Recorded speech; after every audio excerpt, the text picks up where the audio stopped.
এই যে হ্যাঁ এটা বলে পারেছে দেখছো দেখছো দেখছো। হ্যালো গাইস, বৃহস্পতিবার 14 তারিখ 8 মাস 2025 আমার সাথে কি ঘটনাটা ঘটছে সম্পূর্ণ ভিডিওটা আপনারা দেখুন। তো এই যে দেখতেছেন আমার ওই যে কালো গাড়িটা পাইজারু একটা গাড়ি, তো আমি গাড়ি থেকে নামি বললাম মামা, অটো রিক্সাওয়ালা মামাকে বললাম তুমি কি করলা, এই বলে আমি গাড়িটা স্টার্টিং এ বসে আমি গাড়িটা সাইড করলাম। ওকে বললাম মামা তুমি দাঁড়াও, এই কথা বলে আমি গাড়িটা সাইড করে আমি গাড়ি থেকে নেমে আসি, কারণ ব্যস্ত রাস্তা, এর মধ্যে যদি আমি মধ্যখানে একটা গাড়ি রেখে দিই তাহলে মানুষ চলাফেরা করতে পারবে না। তো যাই হোক, আপনারা সম্পূর্ণ ভিডিওটা দেখুন।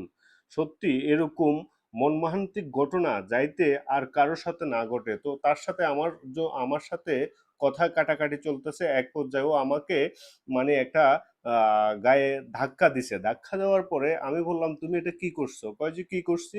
এ কথা বলার পরে ধরেন আমিও তো মানুষ, তো আমি বাধ্য হয়ে তাকে আরেকজন ব্যক্তি, আপনার ভিডিওটা লক্ষ্য করুন, এদিকে আসবে দেখেন, কালো একটা শার্ট পরা, একটা ক্যাপ মাথায় দেওয়া একটা ছেলে, ও আমাকে ওইখানে কি জানি আমার নাক ভেড়াই নাকে মুখে দিয়ে দিল। এই যে দেখছেন লাল ক্যাপ কালো শার্ট পরা এই ছেলেটা আমাকে ওইখানে মানে জ্ঞান জ্ঞান হারানোর মতোই কি জানি একটা জিনিস আমাকে দিয়ে আমি বেবোলা হয়ে গেছি। তো বেবোলা হয়ে যাওয়ার পরে ওরা মনে করছে কি আমার কাছে অনেক কিছু আছে, তাই আমার গাড়িটা ছিনতাই করবে বা যে কোনো হোক, যে কোনো একটা প্ল্যান করছে।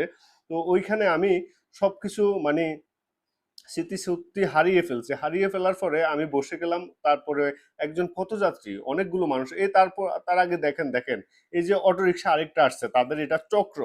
তো এই যে আসি সেই গাড়িটা এখানে সাইড করলো, ওই কালো শার্ট পরা এই ছেলেটা দেখছেন আসছে, ওরা যুক্তি করতেছে। যুক্তি করে আপনারা সম্পূর্ণ ভিডিওটা দেখুন আর ভিডিওটা বেশি বেশি করে শেয়ার করে দেবেন। দেখছেন কালো ছেলেটা অটো রিক্সায় বসে ওই ছেলেটাকে ফাটিয়েছে। দেখেন ও আস্তে আস্তে যাচ্ছে। তো গিয়ে আমি ওইখানে বেবলা হয়ে যাওয়ার পরে একজন মহিলা পথযাত্রী, ওই মহিলাটা আমার মাথায় একটু পানি দেওয়ার পরে উনি আমাকে ধরার পরে আমার স্মৃতিশক্তি আসার পর আমি কিছু বলতে পারতেছি না। তো সম্পূর্ণ আপনারা ভিডিওটা দেখুন, বেশি বেশি শেয়ার করে দেবেন যেন অন্যরাও সতর্ক হয়ে যায়, এরকম ঘটনা আর কারোর সাথে না ঘটে।